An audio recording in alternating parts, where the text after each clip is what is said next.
ერთი ამბავია, რომელიც მე მგონი არ არის გახმაურებული და ბევრმა არ იცის. თქვენი ძმა გაიტაცეს. კი. გამოსასყიდს ითხოვდნენ. მას ჰქონდა გაქცევის მცდელობა და 5 ტყვია ესროლეს მიატოვეს ქუჩაში.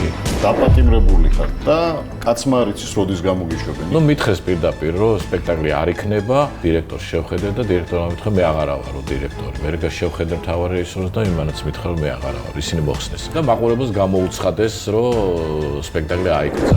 არ ვიცი ეს პრეცედენტი მეორე თუ არის. აუცნაურად არ დაჟღერდეს, უფროსის თავობა მე მიჭერდა მხარს. აუცნაურად. რა თქმა უნდა, ის იცოდა როგორც სტურუამ და მე უკვე ამაზე ვარ ვთქვი. მე არასოდეს არ ჩავეწერები რუსთაველის თეატრის ისტორიაში, როგორც რობერტ სტურუას გამგდები. სატანისტობას გაბრალებდნენ. მე მაბრალებდნენ შავმაგის ცოდნას. მე როდესაც გურამ საღარაძის ცოლი გარდაიცვლება, იტყვიან რომ აი იმიტომ გარდაიცვალა, მაგრამ ციკ რას ამბობდნენ კიდე რომ რაღაცა მისტიკური ამბები ხდებაო გადაღებების დროს. 4 ადამიანი ამოთხარეს ცოცხლად დამარხულები. ჩვენთვის დაიხურა საქართველოს ყველა თეატრის კარი. კიდე ერთი ფაქტი იყო, არ მოყვა კარგი შედეგი, ძალიან ცუდი შედეგი მოყვა ამას. რამდენი არ მეკცოდი.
მამა არის ინჟინერი, დედა პედაგოგი. თქვენი ამ სფეროთი დაინტერესება როგორ აღიქვეს?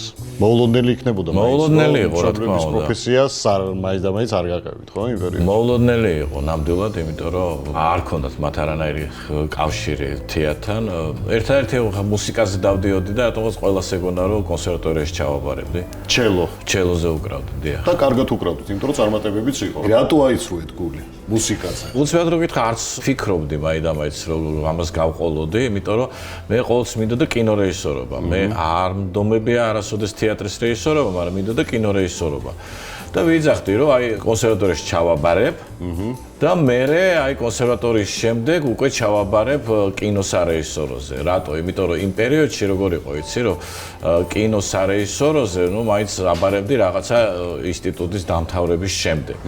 ესევე არ ღებულობდნენ 16 წლის ასაკში. მაგრამ იმ წელიწადს, როდესაც მე უკვე უნდა ჩამებარებინა ან კონსერვატორიაში, ან თეატრალურში, გადავწყვიტე რომ ჩამებარებინა თეატრალურში, თეატრის სარეჟისოროზე და მე გადავსულიყავი, მე ჩამებარებინა კინოზე. და ასე მოხდა შემთხვევით თეატრის მუსიკაზე რატომ აიცრუეთ გული, მაინც ვერ მივიღე პასუხი. რა იყო მიზეზი ამის? კი, იყო. გასაგებია რეჟისორობა მოგწონდა. კი, იყო მიზეზი იყო და ნუ რაღაცა ხა ცოტათი პათეტიკურადაც ღერს საქმე იმაშია, რომ ოდესაც ჩვენ ვამთავრებდით, მაშინ იყო აქ ჩამოსული გენიალური, აი მართლა გენიალური ჩელისტი რასტრაპოვიჩი, რომელთვისაც ჩვენ გავმართეთ მაშინ პატარა ჩელისტებმა ესეთი კონცერტი მის საპატივცემულოდ, ყველას მოგვისმინა, ყველა გვაქო და მეორე დღეს ყველანი დაგვპატიჟა თავის კონცერტზე. და აი რომ მივედი ამ კონცერტზე და რომ მოვისმინე როგორ უკრავს რასტრაპოვიჩი. მე მაშინ მივხვდი რომ მე ესე ვერასოდეს ვერ დაუკრავ და სხვანაირად დაკვრა კიდე არ მინდოდა და ამიტომ რაიც რა მოხდება. მან დაუკრა ის ნაწარმოები, რომელსაც მეც უკრავდი. იმდენად კოსმოსში გავიდა თავის დაკვრით, რომ მე მივხვდი რომ მე გაგიჭირდებოდა ესე ვერ დაუკრავ. და უბაში მეზობლებისთვის წარმოდგენებს ბავშვობიდან მართავდით? ანუ ეს არის ხოლმე ბავშვობის გატაცება, ვისაც მსახიობა უნდა ან რეჟისორობა თქვენ თუ გქონდათ? კი, იცით რა, მე ის არა, ძალიან ბევრს ვიღებდი ბავშვობიდან, რაღაცა მქონდა, მამა მიყიდა სამოყვარულო კამერა და იმით ვიღებდი, არც მეტი, არც ნაკლები, დიდოსტატის მარჯვენაც კი მას გადაღებული მერვე კლასში კი რა. რა თქმა უნდა, ეს სასაცილო იყო, მაგრამ პარალელურად მე სპექტაკლებსაც დგავდი და სკოლაში მქონდა დრამწრე, ესეთი თეატრი, სადაც საკმაოდ ბევრი სპექტაკლი დავდგით. თან სულ ვიზახდი, რომ არა, თეატრი არ მიყვარს და და მაინც სპექტაკლებს გავდი. ჩვენთან სოფელში კაცი სახს რომ გადახურავს ერთ დიდ მამალს დაკლავს და ჭერში შეკიდებს, რომ სისხლით მორწყას იქაურობა და იცი რატო? იმიტომ რომ ყველაფერს მსხვერპლი ჭირდება. ხო აი სახლი რომ მაგრად იდგას, მსხვერპლი ჭირდება ისმის. და მე ხანდახან მგონია რომ ჩვენ ხალხი იმიტომ ცხოვრობთ ასე ცუდად რომ თვითონ ქვეყანა რომ ჩვენი ცუდად ყოფნა ქვეყნისთვის მსხვერპლ შეწირვა. გარდა ამ ყველაფრისა, უბანში თუ ატარებდით დროს, აი ძველ ბიჭობა იყო, ქუჩის გარჩევები და ასე შემდეგ. ძმა ყავთ ერთი, ხო? აი ორივე ჩართულები იყავით თუ ერთმანეთისგან განსხვავდებოდით და ის უფრო აქტიურობდა? ჩემი ძმა ჩემზე უფროსი არის 2 წლნახევრით და ამიტომ მას რა თქმა უნდა ის ქონდა, რომ რაღაცა უნდა დავეცავი. როგორც უფროს ძმას. უფროს ძმას, ხო, ჩვენ ცხოვრობდით ნაძალადევში, ნახალუკაში. მოგეხსენებათ რა, უბანიც არის, გადასარავი არაჩვეულებრივი, მაგრამ ძალიან აქტიური და რა თქმა უნდა იყო ჩხუბებიც, რა თქმა უნდა იყო გაცდენებიც, შატალოებიც, ეს ყველაფერი იყო. თუმცა ვერ გეტყვი რომ ეხა ისეთი ბავშვი ვიყავი, რომ აი და მაინც თავს ვყოფდი აი ესეთ კონფლიქტებში და რატო? ძალიან ვუყვარდი ჩემს კლასელებს. განსხვავდებოდი მათგან, თუნდაც იმიტომ რომ ჩელოზე უკრავდი და ჩელოთი დავდიოდი. და მაშინ ესეთ ზედმეტ სახელიც კი მქონდა, ჩელოს მეძახდნენ. ცოტა ირონიითაც ვარ უყურებდი, იმიტომ რომ იმ პერიოდში არ მოწონდათ ბიჭი თუ ფორტეპიანოს დადიოდა არამე ინსტრუმენტზე. ხო, მაგრამ ეს უცნაური ინსტრუმენტი იყო. ეს ვერტებოდი რა იყო ბოლომდე. ხო, და ჯერთი ეგონა დიდხანს ეგონა ყოველას რომ გიტარა არის ეს, იმიტომ რომ ეს ხო ჩიხოლშია და ესე დავდიოდი. და მე რა ვიცი, ძალიან კარგი ურთიერთობა მქონდა აი ჩემს მეგობრებთან, ბავშვობის მეგობრებთან და საერთოდ კარგი ბავშვობა მქონდა. თუ იძებებოდა სიტუაცია დიპლომატიურად შეგეძლოთ მოგეგვარებინა. მე შემეძლო მომეგვარებინა და მე უნდა გითხრა რომ აი ჩემი ძმის გარდა ჩემი მეგობრებიც მაცილებდნენ ამ სიტუაციიდან. აი ეხლა შემიძლია ეს თქვა რომ მაცილებდნენ. ჩემი ძმა და მე შეხელს ვეღარ ხო მე კიდე აი ჩემი ძმა რო ა იმიტომ დაგა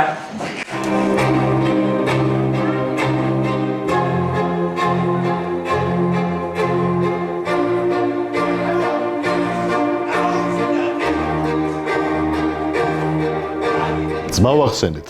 ერთი ამბავია, რომელიც მე მგონი არ არის გახმაურებული და ბევრმა არის სამის შესახებ. თქვენი ძმა გაიტაცეს. კი. ეს იყო 90-იანების დასაწყისი. ეს იყო 93 წელი. გამოსასყიდს ითხოვდნენ თუ რატო? კი, გამოსასყიდს ითხოვდნენ. საქმე იმაშია, რომ იმ პერიოდში იტალიაში მიწევდა ხშირად ურთიერთობა, იმიტომ რომ მაშინ დაიწყეთ პირველი ფილმის გადაღება.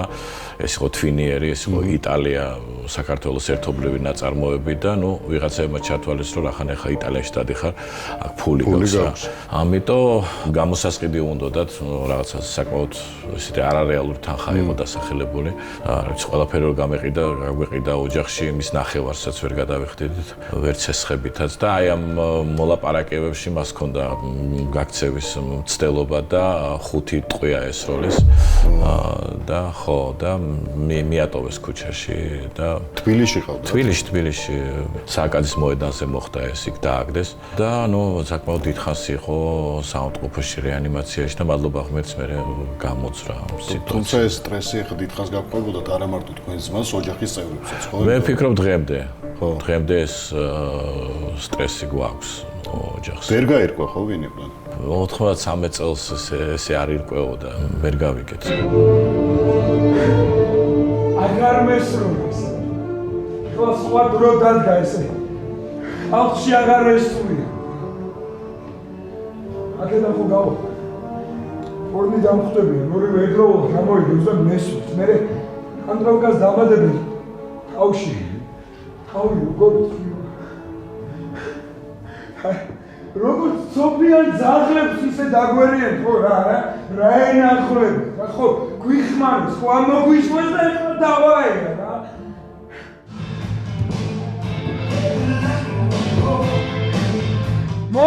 მოგივარ თქვენ გოზებო თქვენ მოგივარ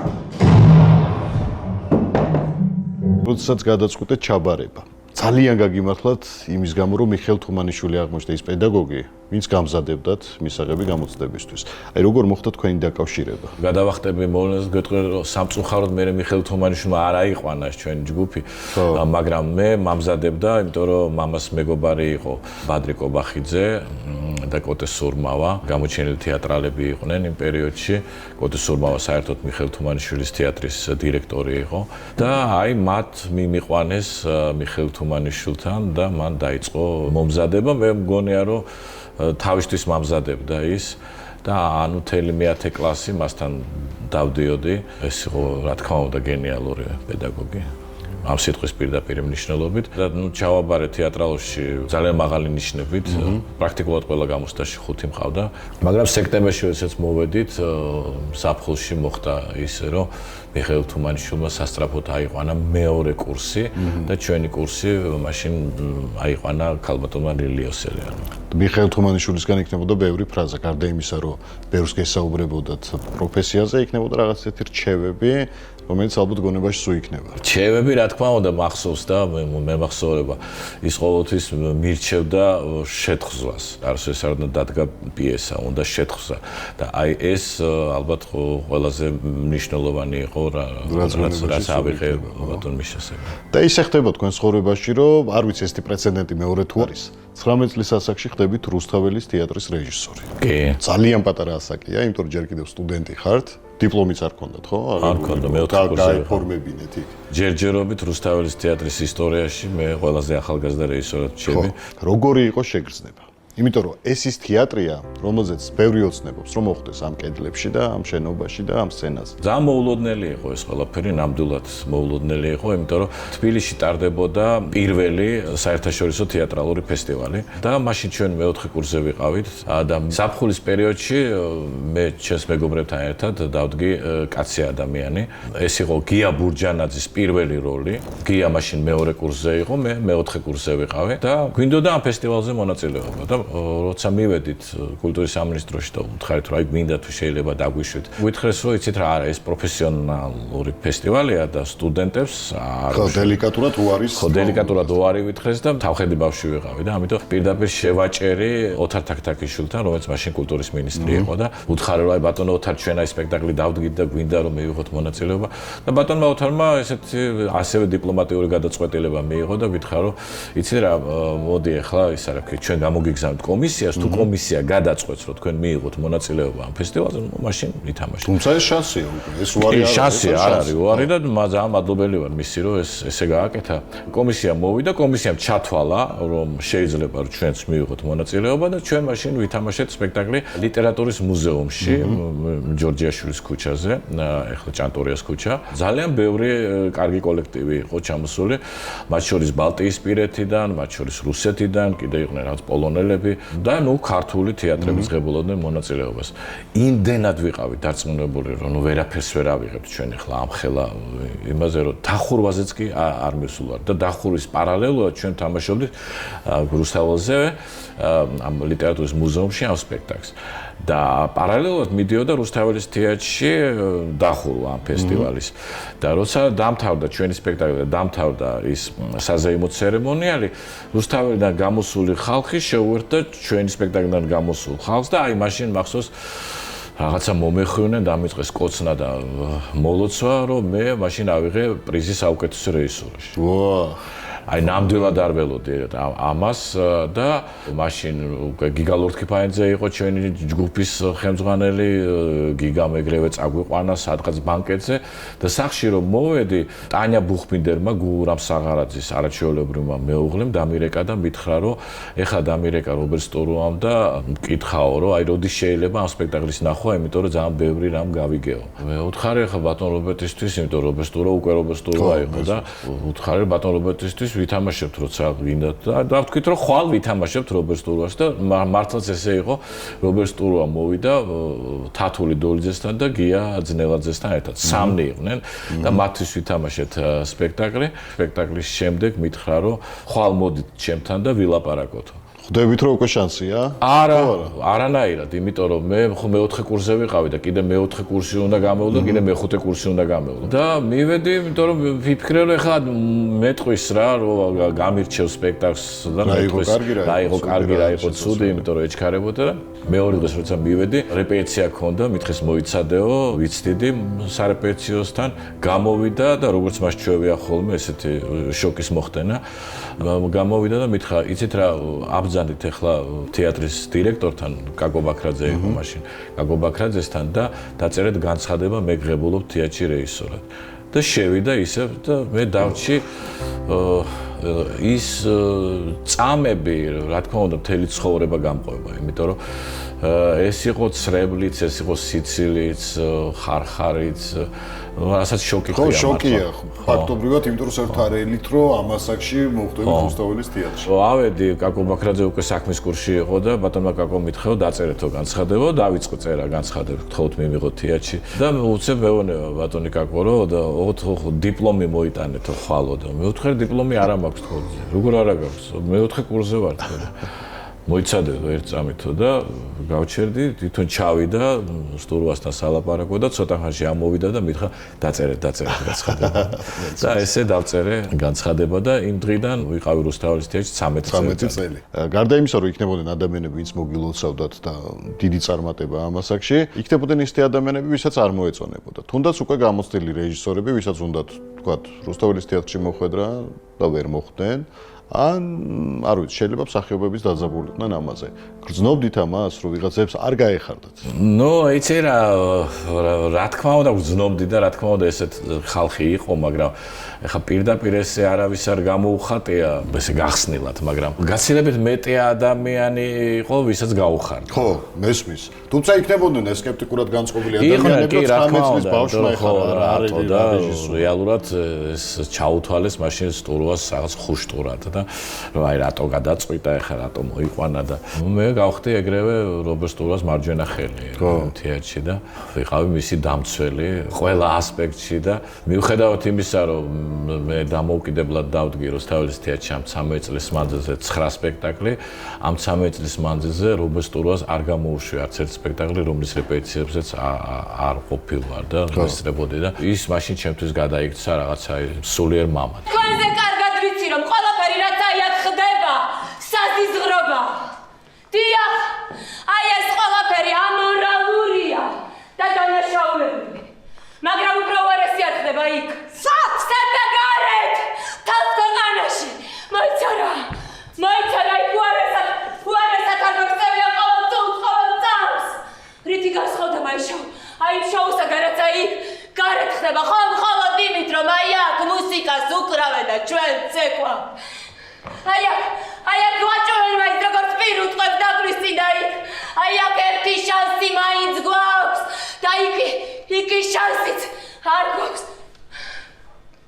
იქნებოდა უთანხმოებებიც გარდა იმისა რომ მეგობრობა იყო რაღაცა ასთან სხვადასხვაობა და შეიძლება ისეთი კამათი რომ რაღაცა პერიოდი გეფოთ კი იყო რა თქმა უნდა იცი რა როდესაც პოულობ შენს გზას და უკვე იცი რომ შენ აი ამ გზით უნდა იარო აუცილებლად ჩდება რაღაცა კონფლიქტები იმ ადამიანთან ვინც ამ თეატრის სათავეში ამ შემთხვევაში რობერტ სტურვასთან.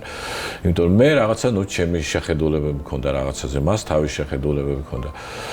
და იყო რა თქმა უნდა კამათები, იყო კონფლიქტები, თუმცა მე ვფიქრობ რაღაცა საკმაოდ ღირსეულად გავიარეთ ეს კონფლიქტები. 13 წელი. მე უბრალოდ დადგა პერიოდი, როდესაც უნდა დამეტოვებინა თეატრი, იმიტომ რომ არ შეიძლება სულ იყო მოწაფის მესმის თეატრის დატოვებაზე კიდევ ვისაუბრეთ. გამბედავი რო იყავით.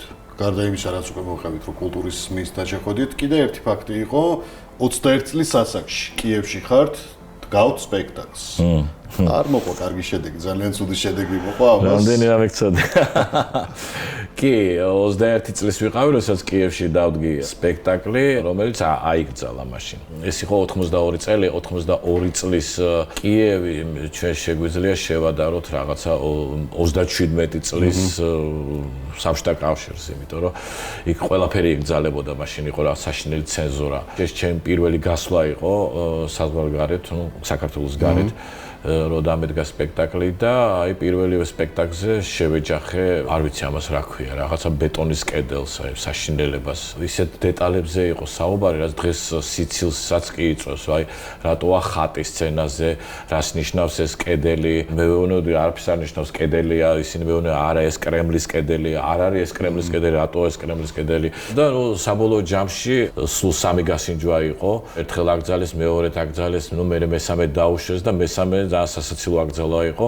უკვე როცა გადაწყვიტე, იმიტომ იქ ჩაერია, ვინც კი შეიძლებოდა რომ ჩარეულიყო, მახსოვს იყო ესეთი ივან დრაჩი, მე მგონი ახლაც არის დეპუტატი და მწერალი, მიკოლა ბაჟანი, გენიალური მიკოლა ბაჟანი, რომელმაც უკრაინულ ენაზე თარგმნა რუსთაველი. და აი ეს ხალხი ჩაერია, რომ არა, უნდა შევინარჩუნოთ ეს სპექტაკლი და როგორც იქნა მე დაუშვეს, რომ უნდა ეთამაშათ და ჩვენ რაღაცა ბანკეტი მოვაწყეთ, რომ სპექტაკლის შემდეგ წავალთ ბანკეტზე და რაღაცა და რომ მოვედი დაწყების წინ უკვე მსახიობი გრიმებში, კოსტუმებში და მითხრეს რომ ამობზანდე დირექტორთანო, ავედი დირექტორთან, ის და დირექტორი და მთავარი რეჟისორი და იყვნენ ვიღაცა ძალიან უცნაური ტიპები და მაშინ გამეცინა კიდევაც, იმიტომ რომ ტყავის პიჯაკები ეცვათ.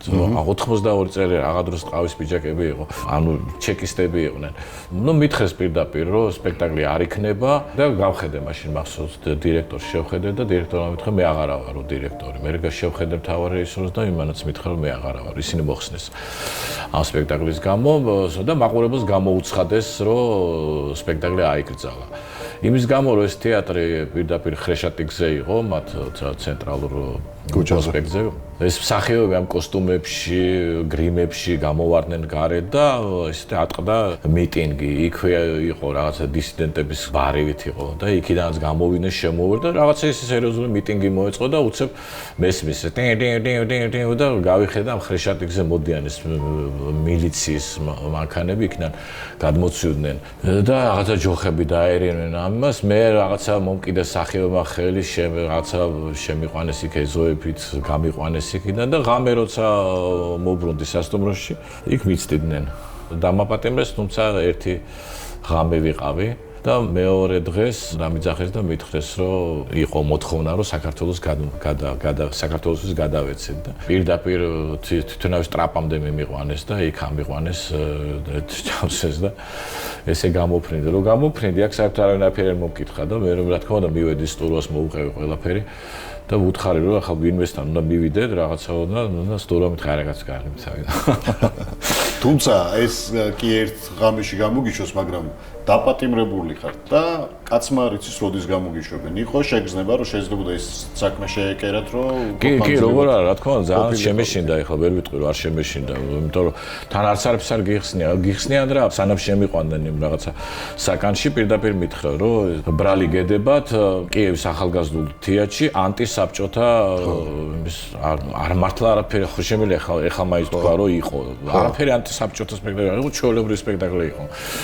და ამიტომ რა თქმა უნდა არ ვიცოდი რა მელის. რამდენი დღე გაგრძელდება და საერთოდ რამდენი ხანს გაგრძელდება და საერთოდ რა მოხდება. რა თქმა უნდა ეს იყო და დილით ძალიანაც გამიხარდა ის რომ დავინახე და მითხრა რომ მადლობა თქვით რომ თქვენო საქართველოდან ხართო, იმიტომ რომ ნუ ჩვენ უნდა გადაგცეთ ახლა ესე მას გვარიც კი მითხრა რომ ნოდარ ჯამბერიძემ სთხოვნით იცნობდით? მე არა რობერტ სტურვამ დაურეკა, იმიტომ რომ რობერტ სტურვას ეგრევე შეატყობინეს ჩემებმა და რობერტ სტურვამ დაურეკა და ჯამბერიძემ მოთხოვა უკრაინას რომ ხო, მაგრამ აი მე ისე გავიდა თვეები რომ არ მინახავს ბატონი ნოდარი და მე ვნახე და მე ბევრი ვიცინეთ ერთად. ჩვენთან არ იყო, ნამდვილად არ იყო ის სიტუაცია, რა სიტუაციაც იყო. ფაქტია, ხო, და ისიც ფაქტია რომ ეს ამბავი აქაც დაივიწყეს.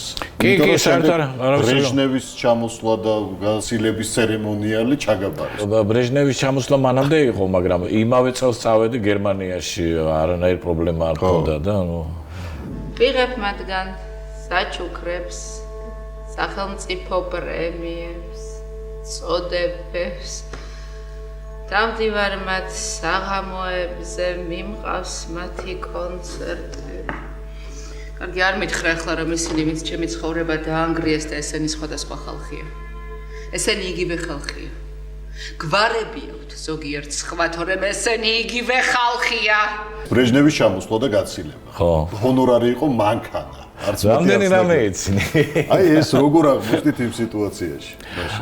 იცი რა, როგორც კი აი რუსთაველის თეატრში მოხვდი, რა თქმა უნდა, მაშინვე აღმოჩნდი კომკავშირის ცეკას ყურადღების ცენტრში, მოდი ესე ვთქვა და ამიტომ რაღაცა უცებ დამიძახეს და მითხრეს, რომ ბრეჟნევი უნდა ჩამოვიდეს, ის იყო თებერვალი, კარგად მახსოვს და მითხრეს, რომ ბრეჟნევი უნდა ჩამოვიდეს მაისში. და ობიექტები ესე დაანაწევრებულია, ყველა ობიექტს თავისი რეჟისორი ყავს. იქ იყო მიხეილ თუმანიშვილი, გოგი ქავთარაძე, სანდრო მრევლიშვილი და მე მითხრეს, რომ აი თქვენ და ბატონ თემურ ჩხეიძეს გევალებათ აეროპორტში დახვედრისა და გაცილების ცერემონიალის დადგმა. ვერ გეტყვი რომ ეხლა არ მინდოდა, იმიტომ რომ რაღაცა არა, ძალიან გამიხარდა, იმიტომ რომ მაშინ არ ვიცოდეთ რომ ჰონორარი მანქანა იყო. მაგრამ ნუ ახლა თვითონ ბატონ თემურთან ერთად უნდა გამეკეთებინა. მაგრამ უნდა გითხრა რომ თემური რა თქმა უნდა ჩემზე ჭკვიანი ადამიანი იყო და თემური დაესწრო იმას და მე ესე წყნარად გავიდა ამ საქმიდან და არ მიიღო მონაწილეობა, თუმცა რაღაც რეპეტიციაზე მოვიდა ერთი-ორჯერ დამხედა და მე თქვა კარგია, არ უნდა და გარევა და ყველა კარგია, კარგად არის, მითხრა კარგად არის და წავიდა და პირველად მივიღე ესეთი გამოცდილება, სადაც რამოდენიმე 1000 ადამიანი გემორჩილება. ამაში არის რაღაც რეჟისორული ხიბლი, ხო იცი, რაღაცა შენეკა. ადამიანური ადამიანების სხვა 300 კაცი იქი და 400 კაცი აქ 500 კაცმა ტრედი აუშვას. ამაში არის რაღაც. მანქანა მოულოდნელი იყო საჩუქრად, ჰონორარის სახით. როდესაც თვითონავი აფრინდა უკვე და ბრეჟნევი წავიდა შევარდნაძე, რომელიც ნუ იქ რაღაც 4 მეტრში იყო ჩვენგან. აი პირდაპირ იმაზე ესეთი ქვაფენილი იყო და იქ დაჯდა. აი ესეთი დაღლილი და ესეთი და ვერავინ ვერ ეკარებოდა და ესე იჯდა. მე მოვიდა ჩვენთან და იქ ვიყავით ყველა ის რეჟისორი, ვინც სხვადასხვა ობიექტზე მუშაობდა. მადლობა გადაგვიხადა ყველა სათითაოდ. გითხრეს რომ ქალაქ ომში მოდით ხვალ და მივედით აი პარტიის ქალაქ ომში. ეხლა სადაც საკრებულოა, მაშინ იქ იყვნენ და მოგცეს ეს ფურცლები და 06 და მაშინ მახსოვს იყო 06-ის მოტორი და 06 11-ის მოტორი და მე მახსოვს მე 11-ის მოტორით მოვწეს და გიზო ჟორდანიას 06-ის მოტორით მოვწეს და ვიცეს და 06 უკეთესად ითვლებოდა და გიზო მეონა ხედა, აი ნახე, მე უკეთესი რეჟისორი ვარ, იმიტომ რომ ძალიან მიყვარდა ბატონი გიზო. გარეშე დრების არ მეშინია. Შინაურებს უნდა მოუღობო.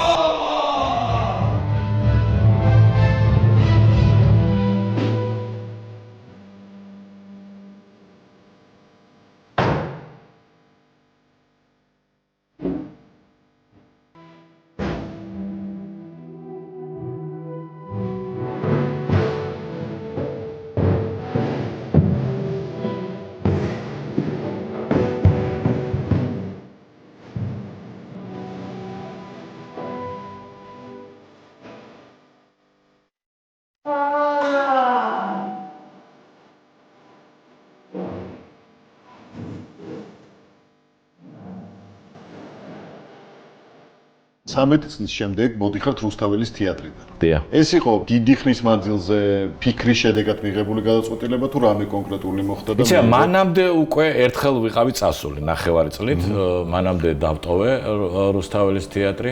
მე თვითონ რობესტურამ დამაბრუნა ისევ თეატრისათვის ძალიან რთულ პერიოდში, როდესაც უკვე თბილისის სამოქალაქო ომი იწყებოდა, მაშინ ინგლისში წავიდა სპექტაკლის დასადგმელად. მე დამაბრუნა და პრაქტიკულად ვცვლიდი მას იმ პერიოდში, როცა ის არ იყო, იმ თბილისის ომმა მართლა ჩემს თვალწინ გადაიარა ამ სიტყვის პირდაპირ მნიშვნელობით, ის 2 კვირა იქ ვიყავი. რუსთაველის თეატრში და ხან მხედრიონის შემოსვლას ღებულობდით და ხან ზიად გამსახურდიას დამცველების, ისინი ყოველთვის შემოდიოდნენ ამ დღეებში იყო ის ცნობილი ხანძარი, როცა დაიწვა სასტუმრო და ხანძარი გადმოვიდა რუსთაველის თეატრის სახურავზე. მე ჩამოვიდა შევარდნაძე შევარდნაძემ დაგვიბარა, მაშინ მე და გოგი ხარაბაძე მივედით, როცა გვითხრა, რომ ყველაფერი უნდა გავაკეთოთ იმისათვის, რომ რუსთაველის საერთოდ პროსპექტი აღდგეს და თეატრმა დაიწყოს მუშაობა. ჩვენ დავიწყეთ რეპეტიციები, გამოუშვით პრემიერა და ამასობაში ჩამოვიდა რობერტ სტურუაც და მაშინ დავემშვიდობეთ ერთმანეთს. ხო და ეხლა მსუბუქად ნათქვამია, ან დავემშვიდობეთ, უკვე გადაწყვეტილი ჰქონდათ, რომ ჩამოვიდოდა თქვენ მოდიოდით თუ რაღაც მოხდა იქ. უკვე ისე იყო ისეთი აჭრილი თვითონ თეატრი იმ პერიოდში, რუსთაველის თეატრს გულისხმობ, იქ იყვნენ შეიძლება ცუდად ჟღერს ახლა და ჩემი აზრით უზნეოდაც კი ჟღერს იყვნენ დაუშვათ ზვიადისტები და არაზვიადისტები. აი ეს რაღაცა ის პოლიტიკა ისე იყო შემოჭრილი თეატრში, რომ არია სიტუაცია ძალიან არეული იყო და მე მერჩივნა რომ გავცლოდი. და რობერტ სტურუამ როგორ მიიღო? როცა ეუბნებით რომ მივდივართ მემად. კარგად. ხო, იმიტომ რომ დიდ ნაწილს უნდოდა რომ მე ყოფილიყავი თეატრში და მეცაც გეტყვი ახლა შეიძლება ისე ჟღერს, მაგრამ უნდოდა რომ პირველ პირად ვეხილე. 6 თვე რეალურად მე ვიყავი ამ თეატრის ხელმძღვანელი და დაბრუნდა გენიალური რობერტ სტურუა. და მაშინ მე ვთქვი ესეთი რაღაცა, რომ მე ძალიან კარგად ვიცნობ ქართული თეატრის ისტორიას და მე არასოდეს არ ჩავეწერები ქართული თეატრის ისტორიაში, როგორც რობერტ სტურუას გამგდები. ამიტომ მე მის წინააღმდეგ არ წავალ საბრძოლველად და მე მაგ თემაში იყენებდნენ ჭალებში, რომ თქვენ უნდა შეგეცვალოთ რობერტ სტურუა. კი, იმიტომ რომ ეს ყველაფერი რობერტ სტურუას ყურამდეც მიდიოდა. რა თქმა უნდა მიდიოდა, რა თქმა უნდა ეს იცოდა რობერტ სტურუამ და აი მაშინ მე გადავწყვიტე რომ მე თვითონ წავსულიყავი და ამიტომ რა თქმა იმ წამს ალბათ გაუხარდა კიდევაც რომ ეს კონფლიქტი ამით დაიშალა, იმიტომ რომ თუ და კონკურენციაც მარტო კონკურენციაში არ იყო საქმე, ნებისმიერი შეტაკება თეატრში ლიდერის გარეშე გამორიცხულია, ხო? მე უკვე ამაზე უარი ვთქვი.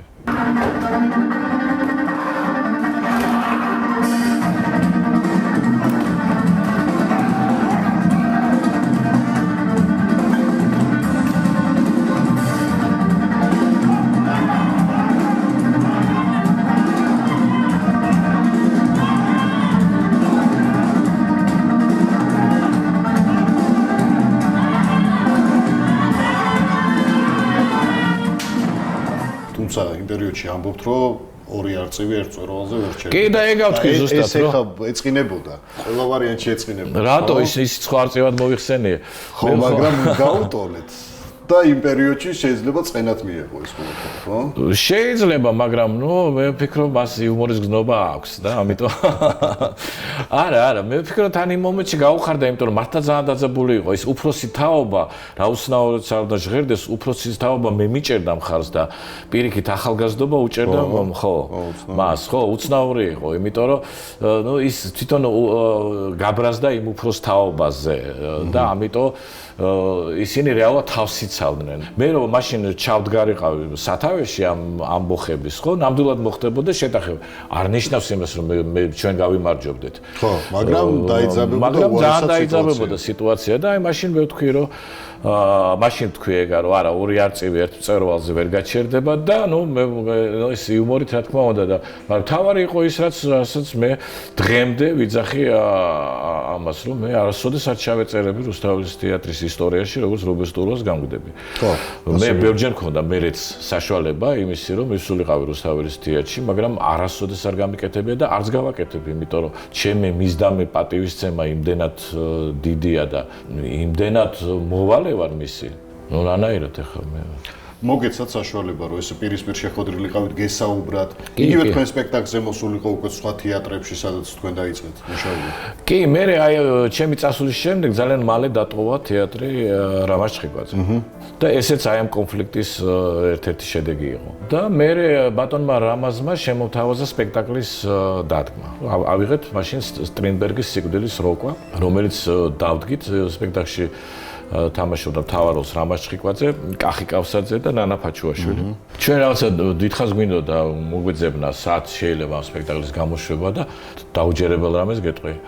რომ მიუხედავად იმისა, რომ სპექტაკლში რამაზ ჩხიკვაძე თამაშობდა, კახი კავსაძე თამაშობდა, ნანა ფაჩუაშვილი თამაშობდა, ჩვენთვის დაიხურა საქართველოს ყველა თეატრის კარი. და არავინ არ გვიშვებდა, რომ გვეთამაშა პრემიერა.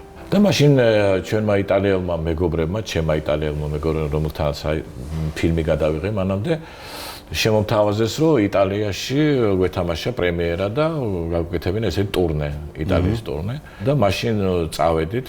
Ქონდა პრემიერა მილანთან ახლოს არის გალარატე, ესეთი ქალაქი იქა და მე მქონდა სხვადასხვა ქალაქებში, იტალიის ქალაქებში ესეთი ტურნე. ამის შემდეგ როცა ჩამოვედით, მე მქონდა ჩეხეთში და სხვადასხვა ქვეყნებში ვთამაშობდით ამ სპექტაკლს, მაგრამ თბილისში სპექტაკლს არ ვთამაშობდით. ვერ ვთამაშობდით. ქართული კრიტიკა დაგვიდგა ძალიან გვერდზე, იმიტომ რომ ნოდარ გურაბაინძემ პირდაპირ დაწერა, რომ რა უბედურებაა ეს, რომ სპექტაკლს სადაც რამაჩხიბაძე თამაშობს, ნახულობს ევროპა და არ ნახულობს საქართველოს. რეალურად თეატრალურ სარდაფიც მაგიტო დაარსდა ამ სპექტაკლისათვის, თუმცა ალბათ მასზე მე ამაზე ვისაუბრებ. ეხლა როგორც თემამინდა და მაშინ მოხდა ესეთი რაღაცა, რომ მოსკოვში ჩეხოვის ფესტივალზე, თეატრალურ ფესტივალზე მოხდა უპრეცედენტო რამ, როდესაც ერთი ქვეყნიდან 3 სპექტაკლი იყო მიწვეული. ეს იყო რობერტ სტურუას ქალი გველი, თემურ ჩხეიძის მარადი ქმარი და ჩვენი სპექტაკლი. და აი მაშინ მოსკოვში შევხვდით უკვე წლების შემდეგ და ჩვენი შეხვედრა მოხდა ამერიკის საელჩოში. უცებ იგზენი ვიღაცამ ხელი მომკიდა, მოვტრიალდი ნანა ფაჩუაშვილი იყო, რომელსაც ერთი ხელით მე მეჭირე, მეორე ხელით სტურუა ეჭირა და სტურუას ხელი ეჭირა და თქვენ რომ ეხლა არ შერიგდეთ მე თავს მოვიკლავო და რობერტ სტურუამ მისთვის ჩვეული იუმორით თქვა რომ ნუ ჩვენ არც გვიჩხუბიაო და მართლაც არ გვიჩხუბია და ნუ მაშინ გადავკოცნეთ ერთმანეთი. მერე ჩვენ ორჯერ ვითამაშეთ მოსკოვში და ორჯერვე დაესწრო ჩვენ სპექტაკლს და მას მერე ჩვენ საკმაოდ ნორმალური ურთიერთობა გვაქვს. რა თქმა უნდა არ გვილაპარაკია იმაზე რა მოხდა მაშინ, მაგრამ ძალიან ნორმალური საქმიანი ურთიერთობა გვაქვს. მესმის. ის სულელი ვინმეა მამაში ძემი. აი ჩამოიოს. დიდი. რატო დაიჭება გინდა თუ არა? ხალხს ახლა უნდა თეატრი და გართობა. კაცი სახლიდან ვერ გამოდის, ეშინიანე. რაღაცას მაგის თეატრია. ვერ გაიგო ამ მამაშენმა რომ ედროს ცნობილი ქართული თეატრი არსებო. თეატრალური სარდაფი ვახსენეთ. კი. ეს იყო ახალი სიტყვა, ახალი სივრცე, სადაც არ ვიცი, სარისკო იყო იმ ხრივაც, რომ სარდაფში საერთოდ მოვა თუ არა მაყურებელი, როცა მიჩვეულები იყვნენ ცოტა აკადემიურ თეატრს თავისი ჩაცმის დრესკოდით, ხო? ფიქრობდით, რომ შეიძლება ეს რისკები არ გამართლებულიყო და თუნდაც ის ვალები, რაც აღებული ჰქონდა თეატრის გარემონტების და გახსნისთვის, უფრო დიდ ჩარჩი აღმოჩენილი იყო. საქმე იმაშია ნიკა, რომ ძალიან უცნაური რამეა. აი რუსთაველის თეატრიდან სხვა, აი რო დააკვირდე ისტორიასაც, რუსთაველის თეატრიდან სხვა თეატრში არ მიდიან. ისინი ან მიდიან, ან ქმნიან თავიანთ თეატრებს, ან საერთოდ მიდიან თეატრიდან. და აი მაშინ ჩავთვალე, რომ უნდა რაღაცა გამეხსნა, რაღაცა ჩემი თეატრი. მით უმეტეს ქონდა სპექტაკლი, სადაც თამაშობს რამაზ შხიკვაძე და 4 წელი თამაშობდა ევროპაში და დროა თბილისშიც ვითამაშე. დროა თბილისში თამაშე და მე მინდოდა, შეგნებულად მინდოდა, რომ რაღაცა სარდაფის ტიპის ყოფილიყო, რაღაც ანდერგრაუნდი, ჩადებულიყო ისიც, რომ ეს არის რაღაცა იატაკქვეშეთა თეატრალური მოძრაობა. ავანგარდული მოძრაობა. მაშინ დავიხმარე ლევან წულაძე და ოთარ ეგაძე, რომ დამხმარებოდნენ ამ თეატრის გაკეთებაში და ნუ გავხსენი და ალბათ უკვე ყველა მიცის ეს ფრაზა, როცა რამაზ შხიკვაძე ჩამოვიდა ამ სარდაფში, მაშინ ძალიან ცუდ დღეში იყო ეს ყველაფერი. როცა გადახედა ამ ყველაფერს, თქვა რომ სად დავიწყე და სად ვამთავრე. და აი რამაზის გვერდში დგომა, გურამ საღარაძის გვერდში დგომა, ჩემ მეგობრების გვერდში დგომა, გამაკეთებენ ეს საქმე.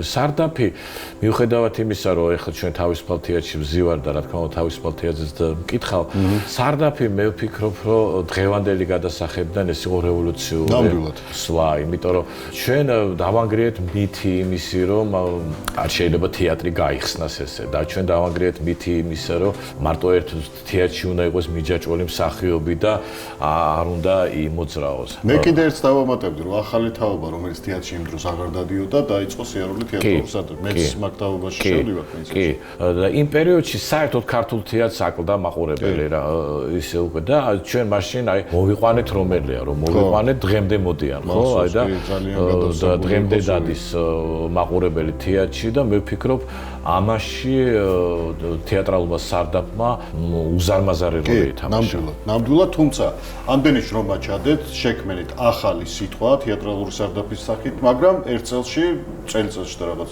მოკლედში, აი მაშინ რა მოხდა? იქაც რამე უთანხმოება იყო თუ გეტყვი.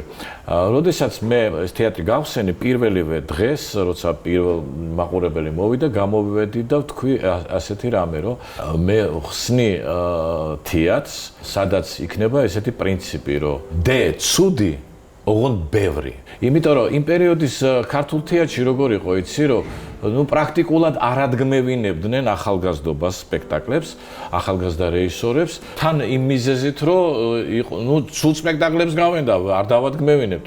ეს აკადემიური თეატრები რეალურად დაკეტილი იყო ამ თეატრების, ამ რეჟისორებისათვის.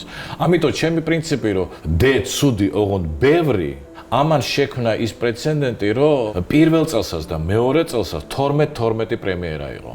ეხლა 12 პრემიერას ვერ აკეთებს ერთ ერთი, ხო? ამან გამოიწვია ის, რომ ძალიან ბევრი დამოუკიდებელი კოლექტივი შემოვიდა და თვითონ დევიზი მე ძალიან ცუდად დამიბრუნდა, იმიტომ რომ მართლაც ბევრი სპექტაკლები იყო, მაგრამ ამავე დროს ბევრი ცუდი სპექტაკლებიც იყო. და თვითონ ის ფაქტი, რომ მე ვეუბნეოდი, რომ რაც გინდა დადგით, არა ვარ მე სამხატვრო ხელმძღვანელი, მე ვარ დირექტორი. დადგით, ყველას უნდოდა რომ კომერციული სპექტაკლი ყოფილიყო, იმიტომ რომ ჩვენ ხო ამ შემოსავლებით ცხოვრობდით. ამიტომ გაჩნდა უგემოვნო სპექტაკლებიც. და მე მივხვდი რომ მე ვეღარ ვაკონტროლებ ამ სიტუაციას და მე ვარ ხელმძღვანელი თეატრისა, სადაც არის 10 დამოუკიდებელი ჯგუფი და გემოვნება საკმაოდ აჭრილია. მე არ მინდა ვიყო პასუხისგებელი იმ ცუდი სპექტაკლისა, რომელიც ცუდი სპექტაკლიც არის. ამიტომ, როდესაც მე 4 წლის შემდეგ გავხსნი თავისუფალ თეატრს, უკვე დევის რადიკალურად ვცვლი და პირველივე დღეს შევახსენებ იმ მაყურებელს, ვინც იყო 4 წლის წინ, რომ დე ცუდი ოღონდ ბევრი და ვიტყვი, რომ დე ცოტა ოღონდ კარგი. და მე უკვე თავისუფალი თეატრი უკვე ამ პრინციპით წევს მუშაობას. მაგრამ არ გაგიჭირდათ ვიტოვება იმ საქმის, რაც ჩადებული ქონდა ყოველდღიური შრომა. კი, მაგრამ ამას დაემატა კიდევ ერთი ფაქტორი. რუსთავის თეატრში ყოფნის დროს მე ერთხელაც არ დამიდგავს მცირე სცენაზე სპექტაკლი. სულ დგავდი დიდ სცენაზე. ჩემს სპექტაკლებში სჭირდება დიდი სცენა. და უფრო რაღაცა დიდი სივრცე. ის სარდაფი ჩემთვის იყო ცოტათი დამთრგუნველი და იყო ძალიან პატარა. ამიტომ მე დაუნანებლად დავტოვე ეს სცენა. ბევრი ტკივილით, ბევრი წყენით, მაგრამ დაუნანებლად. გრიბოედოვის თეატრის სამხატვრო ხელმძღვანელი ავთო ვარსიმაშვილი კიდევ ერთ ახალ თეატრს ახუძნებს. სარდაფის დაარსებიდან ზუსტად 5 წლის შემდეგ გრიბოედოვის თეატრის ეზოში მდებარე ძველი სამხერხაო თავისუფალ თეატრად გადაიქცევა. პირველ რიგში აქ იქნება თავისუფალი თეატრალური იდეები და მე ვფიქრობ ეს თეატრი არის ის თეატრი, რომელმაც უნდა გააერთიანოს თავისუფალი ადამიანები. ეს იქნება თეატრი, სადაც თავისუფლების იდეა იტრიალებს. გრიბოედოვის თეატრის ხელმძღვანელი ხდებით და არსდება უკვე ეს სივრცე თავისუფალი თეატრი, რომელიც თავიდანვე წარმატებულად გაიხსნა კომედიანტებით და მას შემდეგ უამრავი სპექტაკლი თქვენს მიერ და სხვა რეჟისორების მიერ დადგმდება.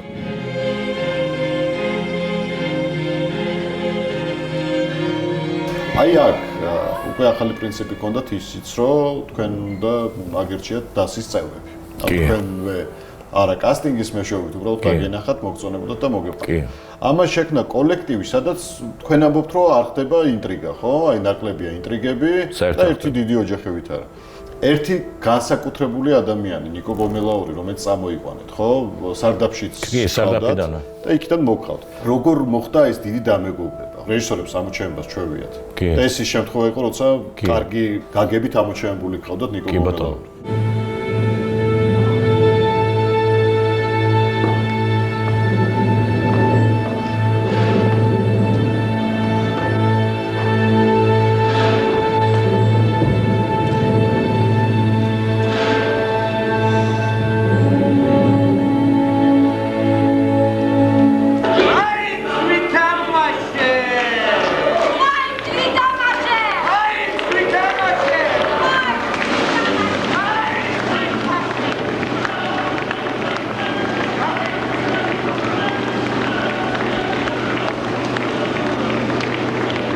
ნიკო გამოჩნდა ჩემ ცხოვრებაში, როდესაც სარდაფში ვდგავდი ჰამლეტს.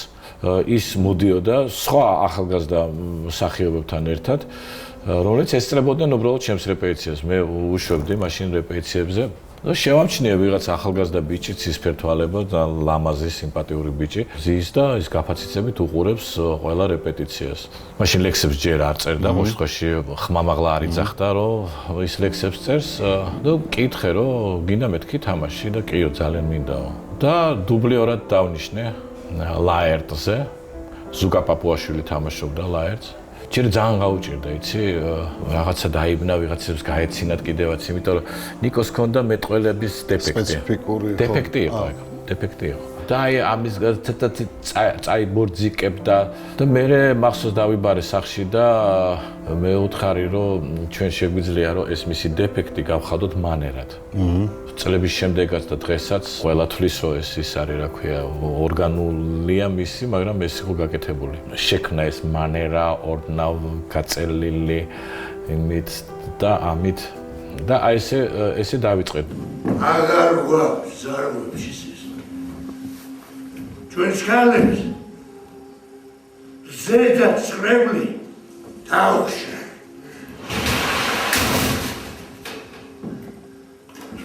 სათლის დამთებით ვალავ ჩვენ სილჩხვი.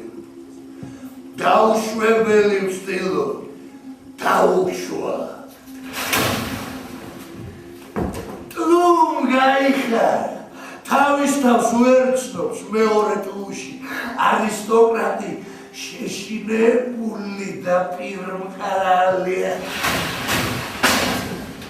პატრიოტები ერთი მეორეს ესვრიან ზურგში ყველა მეორე გენერალი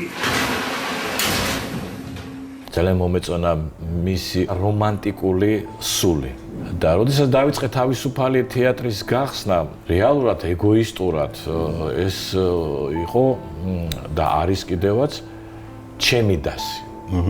შეიძლება ითამაშო ამ თეატრის სცენაზე შემთხვევით ვიღაც სხვა არის, იმიტომ რომ მე რეჟისორებს უშვებ და დიდი სიხარულით ვადმევინებ სხვა რეჟისორებს სპექტაკლებს ჩემს სახიობებთან და პლუს კიდე ვიწვევთ ვიღაცებს. შეიძლება აქ ითამაშო, მაგრამ აი დასის წევრი ხდები მხოლოდ ჩემი ხელდასმით და იმით აი რამდენად ხარ შენ ამ დასის წევრი, რამდენად დაიმსახურე შენ. ხო. შეიძლება ასევე ძალიან უცნაურად ჟღერდეს ჩემონიკა, მაგრამ ჩემთვის რა თქმა უნდა ნიჭიერებას უდიდესი მნიშვნელობა აქვს სახიობის, მაგრამ პირველადი ჩემთვის არის მათი პიროვნული. ეგ უნდა მეკითხა სხვათა შორის, ანუ აი რომელიც ონის იყოს კარგი მსახიობი თუ კარგი ადამიანი. მე მირჩევნია რომ იყოს კარგი ადამიანი, რომელიც არის ნიჭიერი. აი ცოტა უნიჭო და კარგი ადამიანური თვისებებით, ვიდრე ძალიან ნიჭიერი და ძალიან ცუდი. ხო, აი ძალიან ნიჭიერი და ამავე თუ ცუდია არ მჭირდება. ხო, მესმის. მქონია და ნუ რა თქმა უნდა ხა არ დავიწყებ გვარების და სახელების დასახელებას. ნუ ძალიან ნიჭიერია, ყველა ვიცით რომ ძალიან ნიჭიერია და იმასაც უნდა რომ იმუშაოს ჩემთან მოდის და მეუბნება და მელაპარაკება. მე არ მინდა. მე არ შემიძლია ვიმუშაო მათთან, ვინც უბრალოდ ის კი არა რომ არ მიყვარს, ვისაც არ ვენდობი. ჩემი თეატრი ეს არის საავტორო თეატრი. ხო. ჩემ სპექტაკლებში შექსპირი იქნება ეს თუ რა ავტორიც არ უნდა იყოს, მე ვდებ ჩემს სატკივარს. მე ვლაპარაკობ, არ ვლაპარაკობ, მე ვყვირი ვარ ჩემს სატკივარზე, ჩემს სიხარულზე, ჩემს სადარდებელზე. ამიტომ მე აი ამ ჩემს ჩანაფიქრს ყველას ვერ ვანდობ. მესმის, თუმცა შეიძლება აიყვანოთ, მოგწონდეთ და მე აღმოჩინოთ რომ შეცდით. გაგიშვიათ ესე. კი. მაწყენები იქნებია, ხო? რა თქმა უნდა. რა თქმა უნდა. კი, გამიშვია, კი, გამიშვია. აი აკრძალვები თუ არის თეატრში, რაც მსახიობმა არ უნდა გააკეთოს. მე სულ ვიძახი რომ რეპეტიციაზე და სპექტაკლზე ჩვენ ვიკრიბებით იმისთვის რომ რაღაც საკრალურ რაღაცას შევეხოთ. საკრალურ რაღაცას შენ ვერ შეეხები თუ ხარ ან დაბოლილი ან ნასვამი. მე რაც გინდა აკეთებად. აი იგივე ნიკოსთან მიმართებაში, ხო, ხალხო ყველა მიცის რომ ნიკო სვავდა. ჩვენ ვიყავით ბრესტის ფესტივალზე, სადაც კომედიანტებს თამაშობდით და ისეთი თრალი მოვიდა სპექტაკლზე, რომ ძლივს გამოვაფხიზდეთ, მაგრამ იმავე დღეს მაგ სპექტაკლში აიღო პრიზი საუკეთესო მამაკაცის როლისათვის. და ჟიურის თავმჯდომარემ მითხრა, რომ ეგრე კარგად ეთამაშა ადამიანს ნასვამი, მე არ მინახია ცხოვრებაში. მაგრამ აი მაშინ მე იმდენ ვკიოდი, ისე უღრიალე და ისე ვეჩხუბე, რომ მითხრა, რომ პირობას გაძლევო, რომ მე აღარასოდეს არ დავლევო. და იმის მერე მართლა არ დაულებია. 7 წელი სპექტაკლის დროს არ დაულებია. სპექტაკლის შემდეგ კი ცოცხლე ერთადაც დაგვილებია, მაგრამ სპექტაკლის დროს არა. არ იყო მართალი შექსპირი, როცა ამბობდა მთელი სამყარო თეატრია ვარა ბატონო ვილი. სამყარო თეატრი. იმიტომ მინდა სულ სცენაზე ყოფნა. რომ არ მინდა ვიფიქრო სამყაროზე. არ მინდა ვიფიქრო დახოცილ ბიჭებზე და თან შემწვარ კარტოფილზე. არ მინდა ვიფიქრო პოლიტიკოსებზე, აჭარებზე. იმაზე ვინც ჩვენს უყველანი ეხებს კიდევ ჩემს ეს ატალიას ჩემი დაუგული ბიჭიც და მამაჩი. როდესაც გაიგო რომ ეს დაავადება ჭირდა. თავიდანვე გიამბოთ ეს საბავი თუ აი რაღაც პერიოდი. მე მგონი მე მიყავი მეორე ნინას შემდეგ, მისი მეუღლის შემდეგ, ვინც ეს გაიგო, კავკასიორის რეპეტიცია ქონდა და ნიკო ჩემი მეზობელი იყო თან ყველაფერთან ერთად და ჩვენ ხშირად მივდიოდი და მოვდიოდი და დავამთავრეთ რეპეტიცია, რაღაცა ვერ იყო ხასიათზე და მოდიხარ მეთქი სახში. კიო, და რა იყო მეთქი რა გჭირს და დღეს პასუხი მივიღეთ ონკოლოგიისო და მახსოვს ესე მითხრა რომ აი ნინამ მიცისო და აი ახლა შენ გეუბნებიო რომ ვერაფერი ვერ უთხარ ონკოლოგია არა ძალიან ჩუმად დიდხანს ვიყავი ჩუმად და ნუ ვიძახით რისი გაკეთება შეიძლება და ნუ მაშინ თქვა ესეთი ესმის რომ სენტიმენტალურად ჟღერს რომ თქვა რომ სანამ შევძლებ ბოლომდე მათამაშეო რა იყვარხარ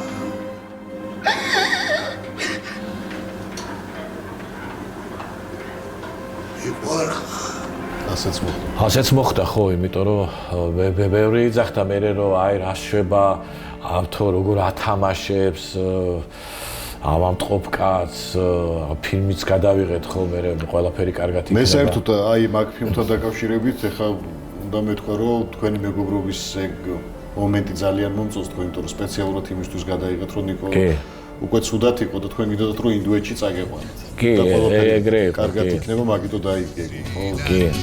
წელსტუცებ დაგვიბნელდა მნათობი გავწინდები მომავალი წლიდან ოპა ჩვენ ახალი ბიზნეს ვიგნება რადგან მაინც ყველაფერი გარემად იქნება ბედნიერი საქართველო ახლა იქნება ყველაფერი გარემად იქნება პირველად მოვხდი გოაში და რაცა მაშინ უკვე ნიკო ძალიან ნავად იყო და მაშინ სულ ლაპარაკობთ რომ აი ნიკო რო ეხლა აქ იყოს ნიკო რო ეხლა აქ იყოს ნიკო აქ იყოს მე და კახა მიქიაშვილი ვიყავით და მაშინ თქვი გოაში თქვი რომ რა უნდა გაკეთდეს იმისათვის რომ ადამიანი ჩამოიყვანო გოაში ფილმი უნდა გადავიღოთ ხო და მაშინ დავიწყეთ და რეალურად მიუხედავად იმისა რომ ფილმს მართლა დიდი წარმატება ხდა სამაყურებლო, ну, რა თქმა უნდა, მე არ უყურებ სერიოზულად ახლა მაგას როგორც კინოს ნამუშევრს და არ შეიძლებოდა რომ სერიოზულად შემეხედა, იმიტომ რომ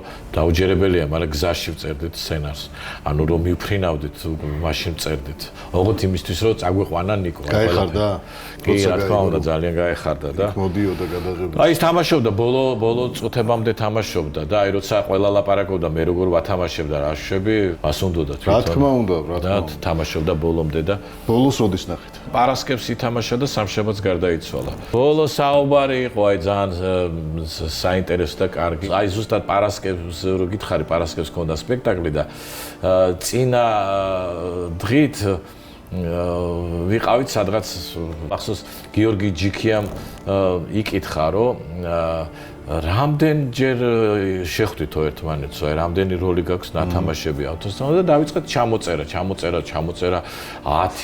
15, 20, 25 რაღაცა ეს აბა ნიკო აი ის ხო გახსოვს ის რაღაცა 27, 28, 29 რაღაცა მე 30-ზე გავჩერდით. მე ნუ მოვედი სპექტაკლი ვითამაშეთ რაღაცა მე სახში წავიდა და ღამე დამირეკა და მითხრა რომ არაო კიდე 2-ო და აღმოჩნდა რომ სულ 32 როლი აქვს ნათამაშები. გაუმარჯოთ ყველაზე ლამაზ ქვეყანას სოფლიოში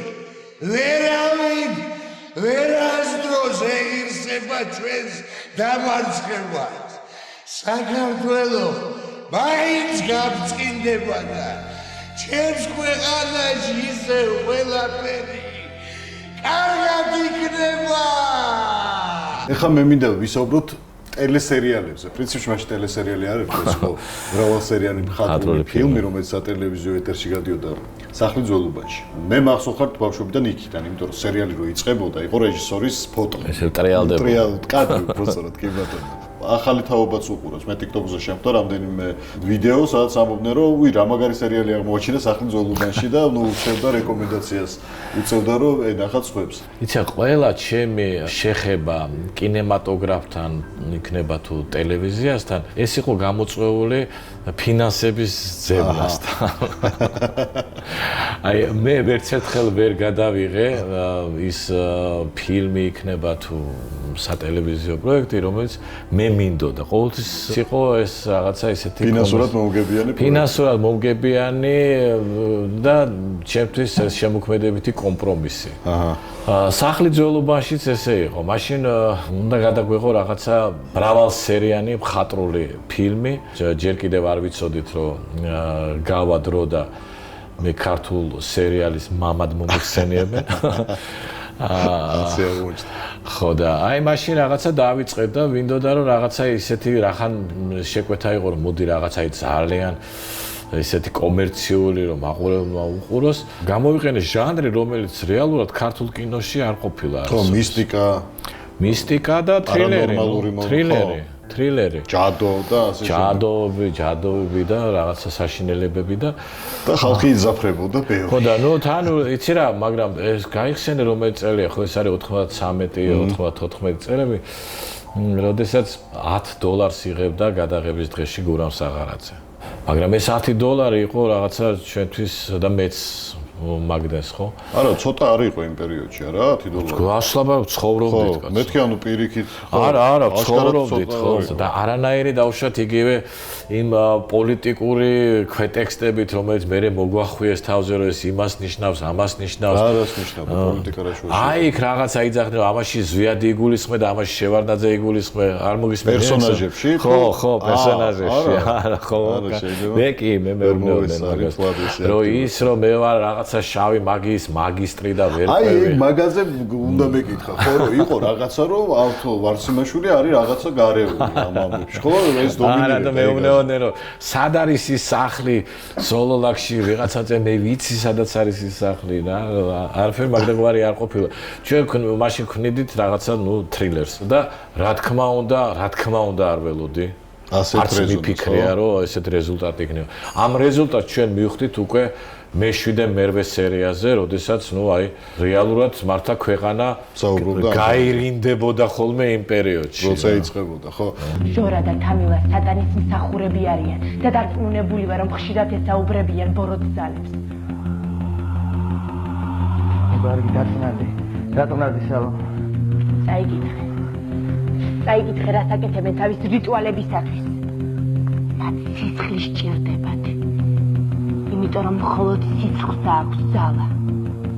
ყველაზე საწაულო მოქმედი სიცხლი კი ახალ შობილს აქვს. და იცი რას ამბობდნენ კიდე, რომ რაღაცა მისტიკური ამბები ხდებაო გადაღებების დროსო და იმ სახეობებს შეემთხვათ და აი ესეთი რაღაცები მოარული ხმები იყო მაგას. კი, ვიცი რომ იყო სულ იყო განუწყვეტლივ იყო ამაზე საუბარი. მე როდესაც გურამ საღარაძის ცოლი გარდაიცვლება, იტყვიან რომ აი იმიტომ გარდაიცვალა, მაგრამ გურამ საღარაძის ცოლი ინსულტით გარდაიცვალა, როდესაც გაიგო რომ ბორჯომში 4 ადამიანი ამოთხარეს ცოცხლად დამარხულები და ეგ რო გაიგო, ნუ აი გაგიჟდა და კავშირშია ახლა ჩვენი სერიალი.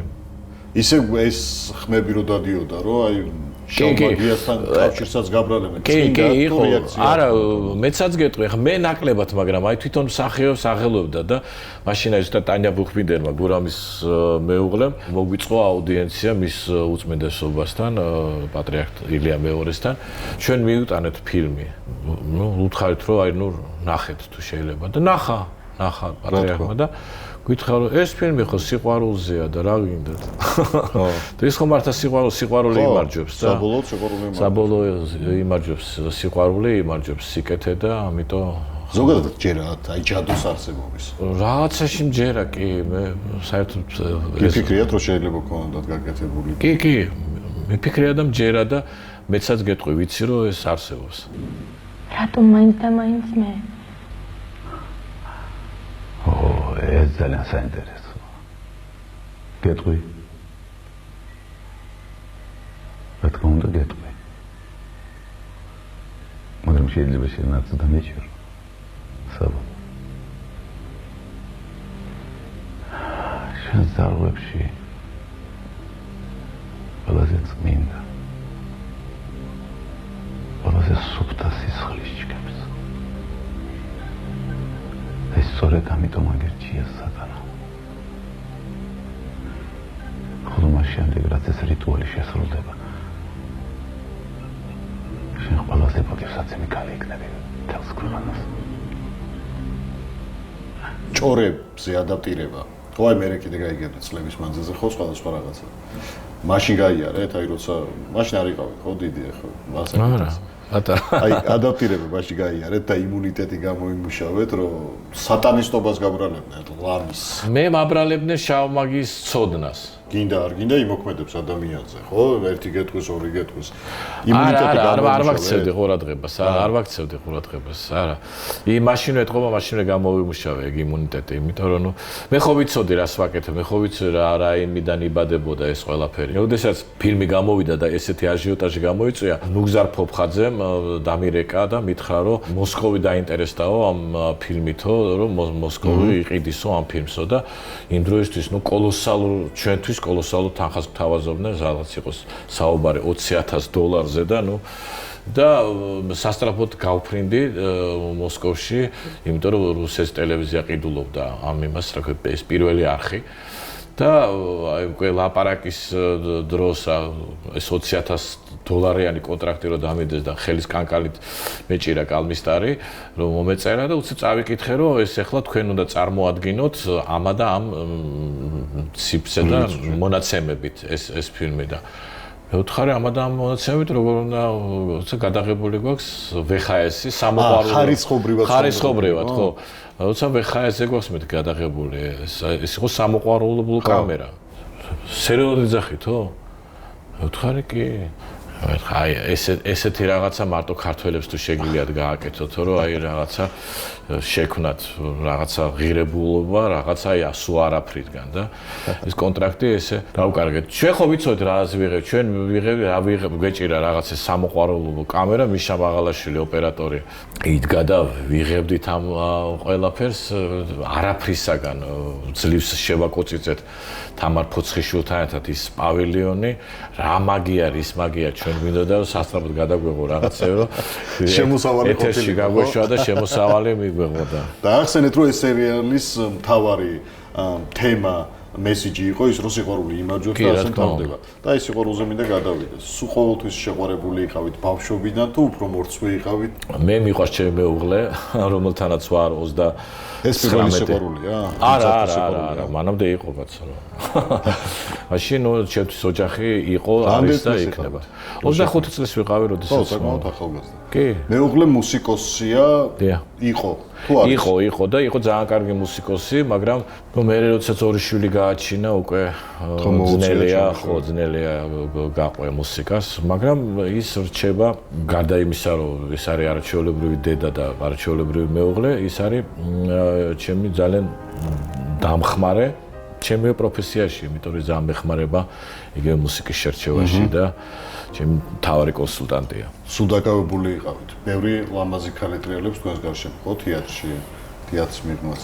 მეუღლე ჩვენობდა ამაზე. თუ ეს სისტემა იყო, რომელზეც შეგუებული იყო რეჟისორია და სულ მოუწევს ლამაზ ქალბატონების გარემოწვევაში. იცი რა, ალბათ ერთის და მეორეც, რაღაცა მომენტში ალბათ ეს მიშვენივრად რომ იგივე შეიძლება ვიღაცასთან ვისთანაც მუშაობ, იმით ვიყო გატაცებული, მაგრამ არ შვენივრად იცის რომ ეს სხვაგან არ წავა, გარდა იმისა, რომ ეს მხოლოდ ეხმარება დაუშვათ ამ ეტაპზე ჩვენს მუშაობას და ნუ ჩვენს მე ვფიქრობ საკმაოდ დიდი ნდობა გვაქვს ერთმანეთის და კი. მინდა რომ შენ იყო ბედნიერი, იმიტომ რომ მიყვარხარ.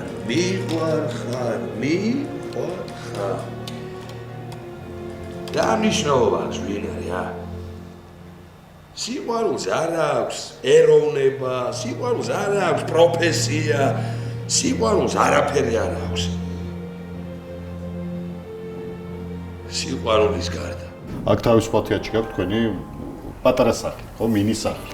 კი ბატონო. ყოფილა შემთხვევა რომ რაღაცა კამათის დროს ამოსულ ხარ და აგიცხოვრიათ ამ სახლში, თუ ეს უბრალოდ ისეა. სახლიდან არა, მეცაც გეტყვი, აქ ალბათ ორჯერ მაქვს ღამე გათევებული, მე ჯერ არა, ისიც იმიტომ რომ რაღაცა დილით აეროპორტში უნდა წავსულიყავი და მე ჩემნო რომ აქედან წავსულიყავი და არა. და ნუ ერთხელ კოვიდის დროს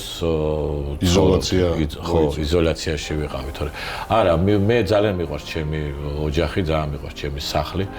სადაც ცხოვრობ და მაქსიმალურად ვცდილობ მიუხედავად იმისა, რომ თეატრი მართმევს სარმაზარ დროს, მაქსიმალურად ვცდილობ ვიყოს სახლში. უეჭვიანიათ იგივე შვილებს, რომ უფრო ცოტა დროს გვითმობდი, ვიდრე თეატრს და დაგვაკელი როგორც მამამ, აი ორი შვილი თუ თქვათ რომელიც.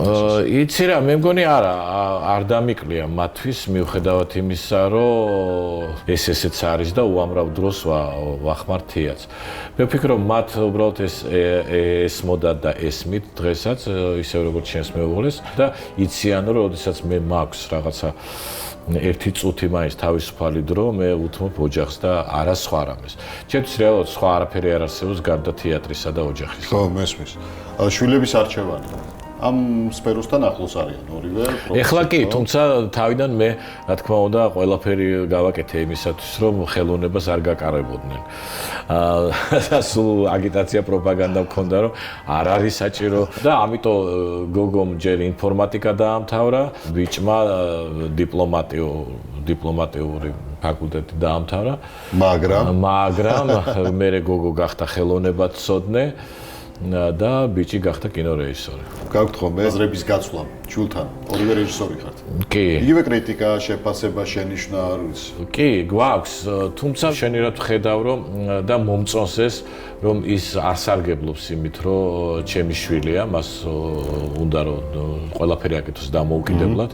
პრაქტიკულად არაფერი არ გამიკეთებია მის კარიერულ წინსვლისთვის და ვერც გავაკეთებდი, იმიტომ რომ ის საფრანგეთში სწავლობდა, იქ გახდა რეჟისორი და ნუ მე აგრძელებს ის მუშაობას, მაჩვენებს ხოლმე ხანდახან, ისიც ხანდახან, როცა თვითონ ეპარება რაღაცაში ეჭვი, მაგრამ თუ თვითონ არ ეპარება ეჭვი, ესე არ მანახებს, ამიტომ და მე ყოფილა ხოლმე, როდესაც მისი φιλმები ყველას აქვს ნანახი, ჩემს გარდა და მე ვუყურებდი მე, კი. კი. ერთხელ თქვით ხუმრობით ინტერვიუში, უკეთესი კერძები გაუნდის ვიდრე სპექტაკლები. და რეალურად მართლა გრჩებათ იმის დრო, რომ კერძები მოამზადოთ. ძირითადად ხდება ხოლმე ზაფხულში, როცა ივლისში და აგვისტოში მაქვს ხოლმე რაღაცა რამოდენიმე კვირა, როცა შემიძლია წავიდეთ ჩემთან შეკვეთილში, სადაც მაქვს ერთი პატარა ხის სახლი და იქ ვამზადოთ ჩემი მეგობრებისათვის და ოჯახის წევრებისათვის სასაჭმელები. ძალიან მიყვარს საჭმელების კეთება. და მოწონთ მათაც, ხო? კი, ყველას მოწონთ. ყველა მეუბნება რომ უნდა მივიღო აუცილებლად მონაწილეობა MasterChef-ში, მაგრამ ნუ არ ვღებულობ მონაწილეობას, რა თქმა უნდა. მიყვარს კი, იმიტომ რომ ესეც ხო რეჟისურაა, საჭმელის მზადება ეს რეჟისურაა. ერთგვარად, კი, ხო. კი, იმიტომ რომ ის იმ კომპონენტს იღებ, ამას მე ექსპერიმენტს აჯავებ და რაიმე შანსი ყოფილა ისეთ ცხოვრებაში, რომ ახლა რო ფიქრობ, ხელიდან გაშვებულია და იმაში რომ გამოგეყენებინათ, შეიძლება სხვანაირად წარმართულიყო თქვენი ცხოვრება. კი, ყოფილა ეგეთი რამოდენიმე, ოღონდ არ ვნანობ, ვიცი რომ ის იყო შანსი და შეიძლება ის რომ გამეკეთებინა, სხვანაირად წავიდოდა ჩემი ცხოვრება, მაგრამ არ გავაკეთე, მაგრამ არ ვნანობ. აი გეტყვი რას გულისხმობ, ხა მე ძალიან ბევრჯერ მქონდა წინადადება დარჩენის. საზღვარგარეთ. ჯერ კიდევ 82 წელს, ხო, როცა გაქანია კომუნისტები იყვნენ და ჯერ კიდევ ბრეჟნევი ცოცხალი იყო, მაშინ შემოთავაზეს გერმანიის ფედერაციულ რესპუბლიკაში დარჩენა რეჟისორად. და აი წლების მანძილზე ბევრჯერ იყო ეგ შემოთავაზება. ბოლოს საერთოდ იტალიაში, ნუ როცა ფილმის გადავიღე, იქ ნუ საერთოდ მეუბნეოდნენ, სად მიდიხარ, გიჟი ხო არა ხარ? თან ახლა 93 წელს პირიქით მთელი საქართველო, ნახევარი საქართველო იქ მიდიოდა და მე იქიდან დავბრუნდი აქ და მეუბნეოდნენ რომ გიჟი ხარ. აი ხშირად მიფიქრია რომ აი ეგ ნაბიჯები რომ გადამედგა როგორ წარიმართებოდა ჩემი ცხოვრება, მაგრამ არ ვნანობ, იმიტომ რომ შეიძლება ხუმრობით არის ნათქვამი, მაგრამ ვიძახი რომ ეგ ნაბიჯი რომ გადამედგა ხო არ იქნებოდა თეატრალური სარდაფი. ხო არ იქნებოდა თავისუფალი თეატრი. ამ ქალაქის კულტურისათვის, ამ ქალაქის საზოგადოებისათვის, ქვეყნის საზოგადოებისათვის ეს თუნდაც ეს ორი თეატრი ხო არ იქნებოდა. მართალია, არ იქნებოდა, ხო, მაგრამ სხვანაირად შეიძლება ფინანსურად ბევრად უკეთ ყოფილიყავით. ხო, ალბათ კი არა ნამდვილად, იმიტომ რომ უკვე როცა იქ ვიყავი დაუშვათ იტალიაში, რაც გქონდა იქ კონტაქტები და რაღაც ეს ვაკეთებით, უკვე ძალიან კარგ პირობებში ვიყავი. იგივე დღეს, იგივე დროს, იგივე საათს, იგივე წამს, ყველანი აქ თავისუფალ თეატრში.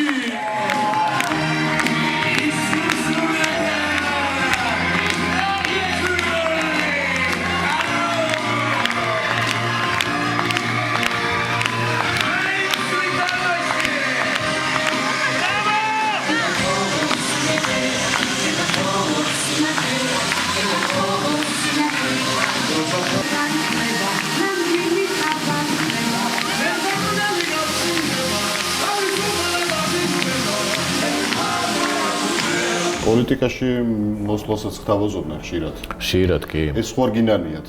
თუნდაც იმის გამო რომ რაღაც თანამდებობა ძალაუფლება, მეტი შემოსავალი და ასე შემდეგ. არასოდეს, იმიტომ რომ აცრილი ვარ პოლიტიკაზე, მიუხედავად იმისა, რომ არ დავიწყებ კოკეტობას და პრაქტიკულად მართლა დაწყებული შევარნაძე და დამთავრებული დღევანდელობამდე ყველასთან საკმაოდ ნორმალური ურთიერთობა მქონდა. თუმცა დღევანდელი გადასახედა რო უყურებ, მე მგონია რომ იმათ უფრო უნდათ რომ ყოფილიყვნენ ჩემთან ახლოს 90-იანი წლებიდან სულ თავაზობდნენ, ხო, ჯერ მოქალაქეთა კავშირი, მერე ნაციონალური მოძრაობა ორივეჯერ თავაზობდა დეპუტატობას გულისხმობ, ხო, ოცნებაც კი მე არ ვლაპარაკობ თანამდებობებზე, კი იყო ესეთი, რა ქვია, სააკაშს არ დაუმალია საჯაროდ თქვა, რომ მას უნდა რომ მე ვეხილე კულტურის მინისტრად, მაგრამ არა, იმიტომ რომ ყველამ ჯერ თავის საქმე უნდა აკეთოს და მეორეც ერთი მე არ მინდა არავის სამსახურში ყოფნა.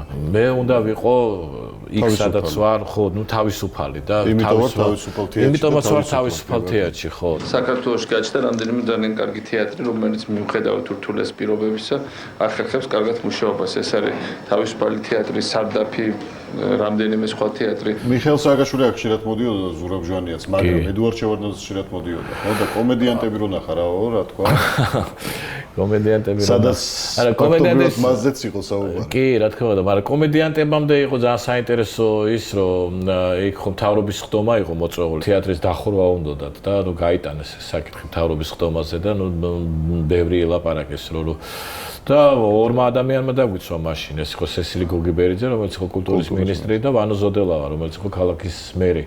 მაშინ ამ ორმა კბილები დაგვიცვა და ვემადლიერებით დღემდე. თქვენ თუ გაინტერესებთ ჩემი როგორც მაყურებლის აზრია რა, მე მაგალითად უპირატესობას ვანიჭებ ცოტა უფრო როგორ გითხრათ, მარადიულ თემებს და არა იმ თემებს, რომელიც იმ მომენტისთვის მუშაობს მაყურებელზე. დანარჩენებით ხოვულობდნენ, განსაკუთრებით ძალოვანებით ხოვულობდნენ და იმ დროინდელი სახელმწიფო მინისტრით ხოვულობდა. და მიზეზი იყო რომ ჩვენზე აუქს ამბობს, ჩვენზე რა ასლაპარაკობ, ეს ხო ის იყო რა ქვია და 15 მეტრში როგორ გვაგინებსო, მე ვნახე სახელმწიფო მდივანი და გითხარი რა 25-ში შეიძლება თუ როგორ არის 15 მეტრში იმიტომ რომ კანცელარი არის ახლოს, ხო? ახლოს არის აქ არის და ისა და ხო და აი განხილვა შევარდა ჩუმად იყო და ნუ ვანომ მოიყვანა ესეთი არგუმენტი მაშინ რომ ახალი ჩამცხრალი იყო რუსთავი ორის რაღაც კონფლიქტი, სადაც მთელი საზოგადოება დაუდგა და მათ შორის ჩვენ ძალიან დაუდექით ჩვენი თეატრი რუსთავი ორის და ვანომ ესეთი რაღაცა თქვა რომ ეხლა ჩვენ რო დავხუროთ თავისუფალი თეატრი ეს ძალიან დიდ ღელვარებას გამოიწვევს ქალაქში თან ამას რუსთავი ორი ჩაერთვება და დაეხმარება და შეიძლება კიდე ახალ რევოლუციასთან კონდეს საქმეო და მაშინ შევადადებ გადადო ეს საკითხი, თქვა რომ დავიშალოთ ახლა კარგად შევისწავლოთ და მე დაუბრუნდეთ ამ საკითხს. მეორე დღესვე დამირეკა ვანო ზოდელავამ და მითხრა რომ შევანას უნდა მოსვლა სპექტაკლის ნახვაო. და იყო კომედიანტები, ხო? იყო კომედიანტები და უყურა სპექტაკლს, ხო იქ მასზეც არის ერთი პასაჟი, აი შევარდნაძე. იძახიან უყურა და ნუ კულტურის მუშაკებს მიულოცავდი ქართული კულტურის აღალაღმავლობას, ახალ დონეს. სოფლიო დონეზე გასვლას. ეს პატარა თეატრი ახალი, რომელიც სულ ალბათ რამდენი თვის ისტორია აქვს? 3 თვის ისტორია აქვს. ახლა ბევრი ვერ, მაგრამ რაც ნახე, ეს უკვე ბევრ თეატრში ყოფილი ვარ და ეს ის დონია, რომელსაც სოფლიო დონე ქვია. ის ხო ჭკვიანი ადამიანი იყო. ერთხელ კარგი ცოდი, ჭკვიანი ადამიანი იყო უდაოდ და დაამთავრდა სპექტაკლი, გამოვიდა და მითხრა რომ შენ გაიხარე რამდენი ვიცინეო და ყველაფერი შეიძლება ეს სპექტაკლზე თქვა, მაგრამ რომ იცინო ბევრი ირონიით თქვა იყო ალბათ. ხო და მაგრამ მე გაგვიკეთა ის რომ ისა რა ქვია, როცა შევედით წერილით რომ უზურფუქტით გადმოგცემოდა ის შენობა გადმოგცა. და ამით დახურა ეს თემა, ხო. თუმცა შევარდაძე ვახსენეთ და ჯინსების თაობა. ამხილებთ ყველას. რასაც აქ ნახავ. მოისმენ. იცოდეთ ეს საიდუმლოა და ამ კედლებს არ უნდა გასცდეს. მაგაში დასწრება კიდე მე გამისტორია მერჩი. მოიგიდეთ. გადამიხადეთ სამიგანეთი და სამუშაოთი გაგიქ ბალო. სამაგიდეთ რა თქო, რა გიდა, რა თქო, ხვის. ის რომლითაც ვიშვილი დახვეწეს თორე. დათო დოიაშვილმა დადგა, მაგრამ თქვენც იყავით ჩართული ამ ამბებში. დათო სპექტაკლია. ხო, რისკი იყო. კი, ყველაფერი რისკი იყო. იმ შეიძლება დაეშინებინეთ, ან დაგმუქრებოდნენ, ან საერთოდ რამე ევნოთ.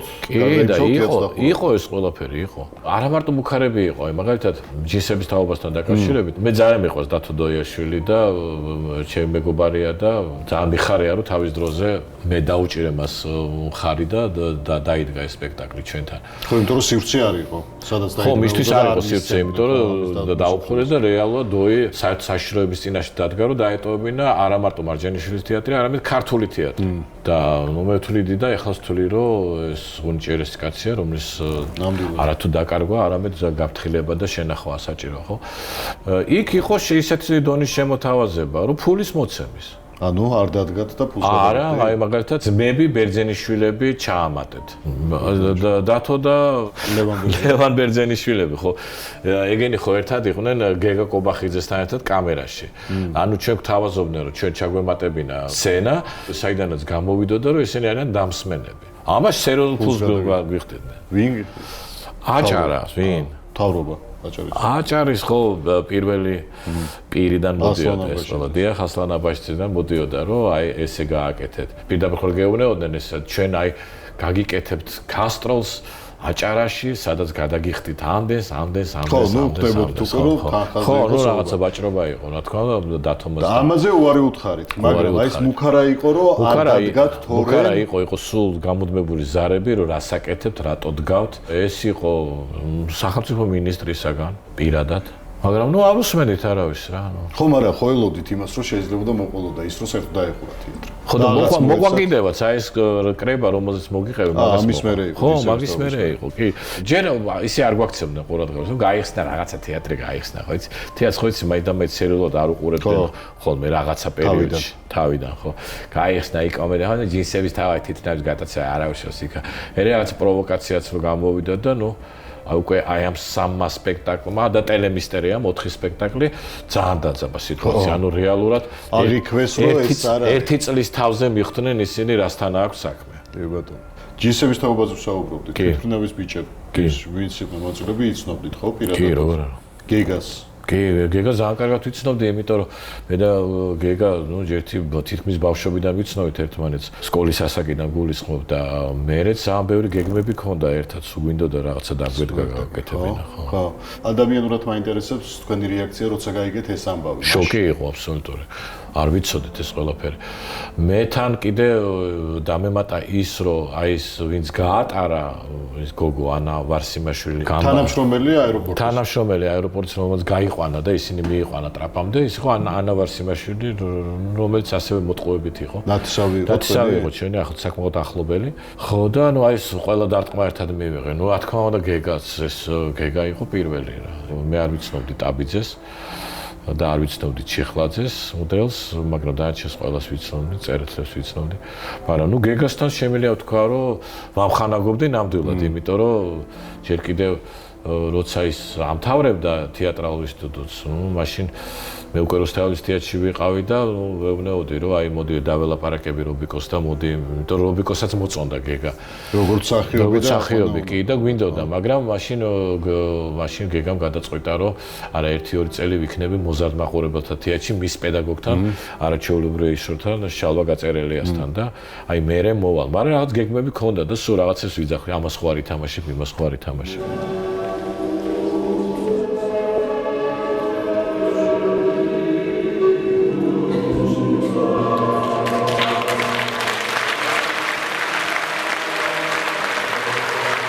კიდე ერთი ფრაზა ძალიან მომეწონა ეს ინტერვიუში გაქვთ ერთგან ნათქვამი რა რომ განსაკუთრებული სინანული მაქვს იმის რომ ადამიანებს სათანადოდ ვერ მოვეფერე რომლებიც ჩვენთან არ არიანო მშობლები იგულისხმეთ თუ ანუ კიდე ვინმე იყო დედა ცოცხალია და ღმერთმა დიდხანს აცოცხლოს არა მარტო მამა არა მარტო მეგობრები მე ვფიქრობ რომ ყველაზე დიდი სევდა რაც შეიძლება ადამიანს კონდეს არის ის რომ ვერ ვეუბნებით მაინც ადამიანები ერთმანეთს თუ როგორ გვიყვარს, როგორ ჭირდებიან ისინი და ისე მიდიან ჩვენი ცხოვრებიდან, რომ ეს ვერ უთხარით.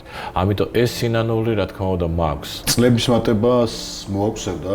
კი, იმიტომ რომ უახლოვდები იმ წუთებს, როდესაც შენ ვეღარ ნახავ იმ ხალხს, ვინც გიყვარს, ვეღარ გააკეთებ იმ საქმეს. აი ეს მიახლოების ჟამი და დრო იწვევს ამ სევდას. თუმცა წინ კიდე მგონია რომ ბევრია. მეც ეგრე მგონია და მინდა ბევრი ახალი სპექტაკლი და ბევრი წარმატება მინდა. გისურვებდა რაც თავარია, ბევრი ხატრული ფილმი, რაზეც ბავშვობაში ეცნობოდა, რომელიც იქნება თავარი სათქმელი კიდე თქვენ. და უმესმედა. მადლობა თქვენ. მადლობა თქვენ.